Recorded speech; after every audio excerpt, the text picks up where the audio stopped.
Hey everyone, this is Ryder from Skip. It's Tuesday, May 5th. I want to do a very quick video on important changes on the stimulus packages, the ones that are being talked about now, PPP, EIDL, and unemployment. So there's been some changes in the last 24 hours. I want to briefly go over those and bring everyone up to speed on the important stuff you should know. Again, I just want to say, first of all, I hope you're doing well and staying safe, and I so appreciate your support and subscribing so you can get the daily emails. It means so much to us.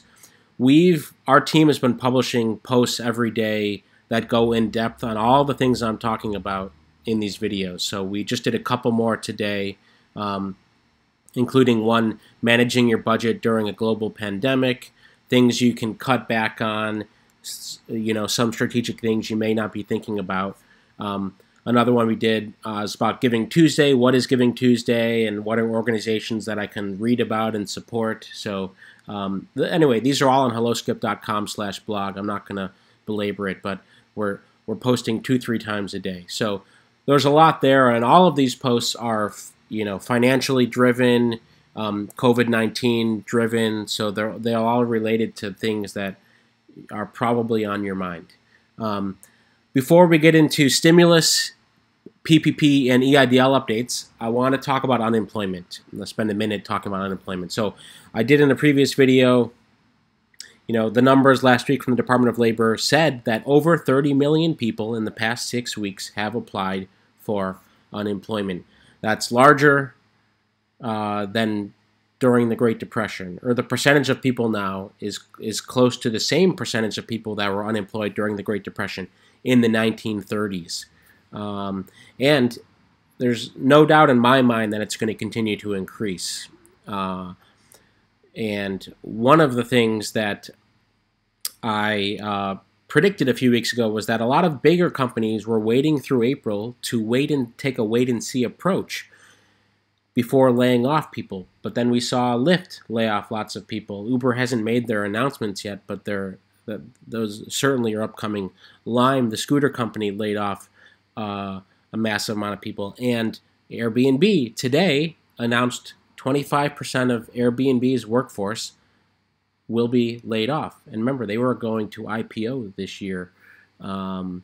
So I believe that we are only going to see these unemployment numbers increase. So we've done a number of posts on unemployment, including how to apply, 5 things you should know before applying, and a guide to unemployment, as well as job guidance too. But I just want to bring up one thing here. If you are one of the 1 in 5, soon to be 1 in 4 Americans on unemployment, we did this post that says, if you are making more on unemployment, you should still, and again, all of us are in, stay healthy, stay safe mindset, and also pay our bills. I mean, and it's a very stressful time.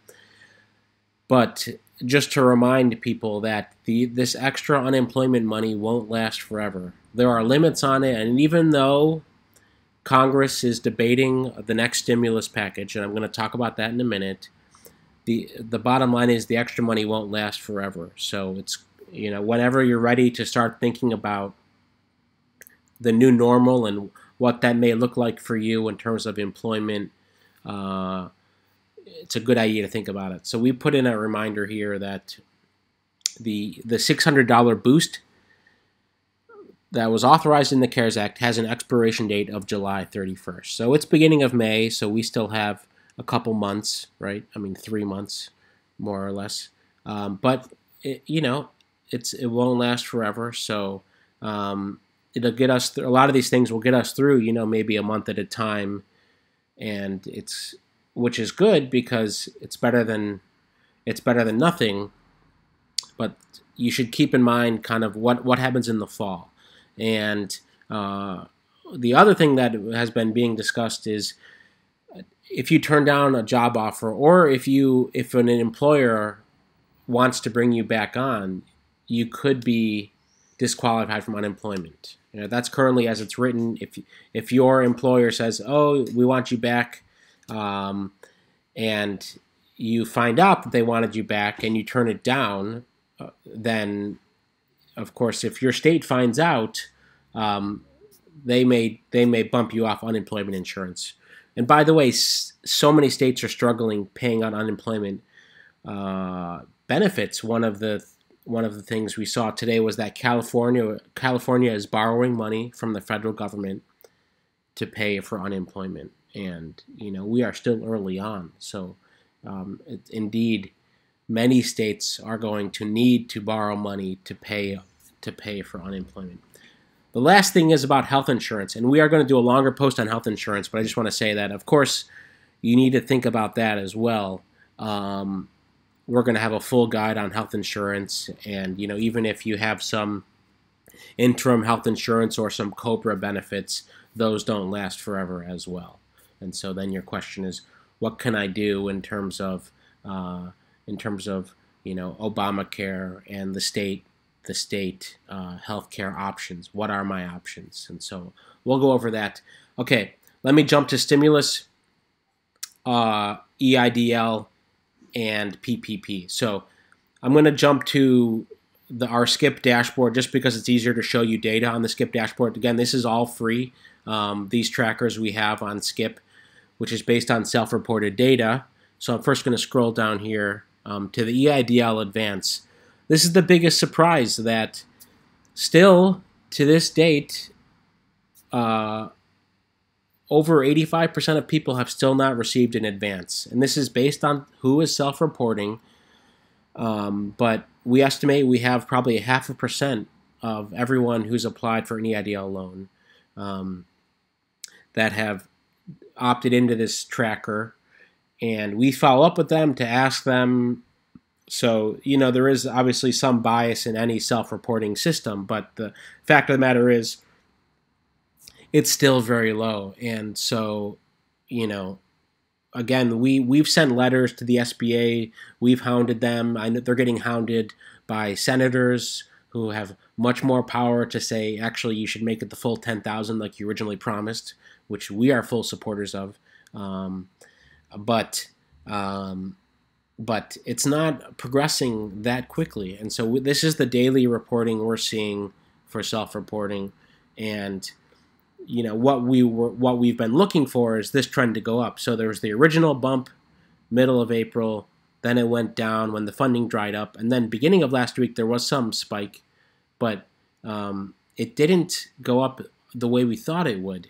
And this is what we're watching every day to see, look, we want this number to be going up. And so the fact that it isn't is concerning. And even though the SBA opened up their portal yesterday for agricultural businesses, it was only for agricultural businesses and not for everyone else. So they should, in our opinion, that there's no excuses. They should have processed these a long time ago. So, but you can check this out here.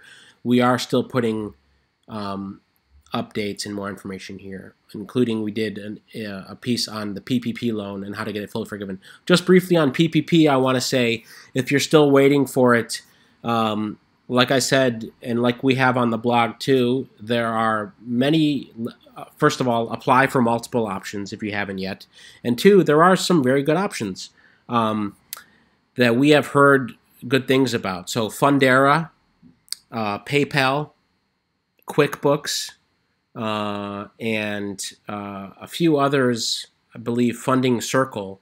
We've heard positive things, and there are a lot of great banks and lenders doing a really fantastic job. They've been able to adapt their websites very quickly and help process a lot. So I want to give a shout out to all the banks and lenders that have been adapting so quickly to the changing federal requirements. But again, I want to encourage you to apply for multiple banks until you've signed the loan agreement.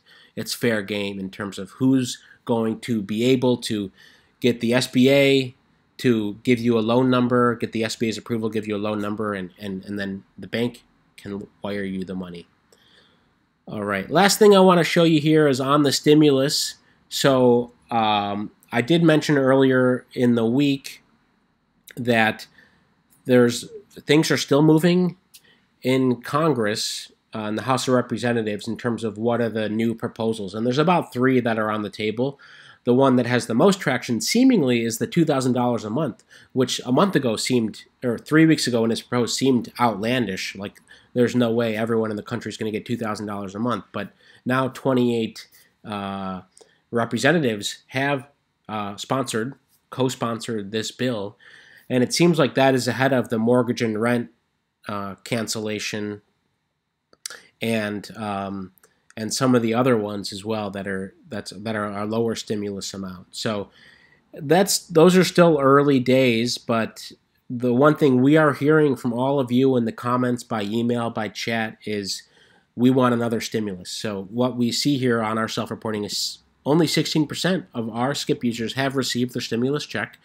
Again, a similar trend chart to see when people are seeing those, and we do see that the numbers have been going up, but it's still not enough for people who need to pay rent, and so we've heard a lot of frustration there. So I think the bottom line is, hey, even if I get this stimulus check tomorrow, I'm still going to want another $1,000 or $2,000 to pay rent in June, and people want to get that sorted out now, so they don't have to worry about it. So anyway, as anything changes in Congress, we'll let you know. The president made some remarks today about the stimulus and about how he thinks that a payroll tax cut is necessary. He will require that a payroll tax cut be part of whatever stimulus is proposed next. Senator Pelosi criticized that yesterday, saying, look, this is about a bipartisan negotiation. It's for the president to say that something's black or white and this has to be in it doesn't make sense. It doesn't meet with the kind of approach that other senators across the aisle are taking in terms of crafting a bill that is bipartisan. So anyway, we'll see. Obviously, it's a big negotiation, but just a lot of it for us, for everyone who has the reality of needing something now,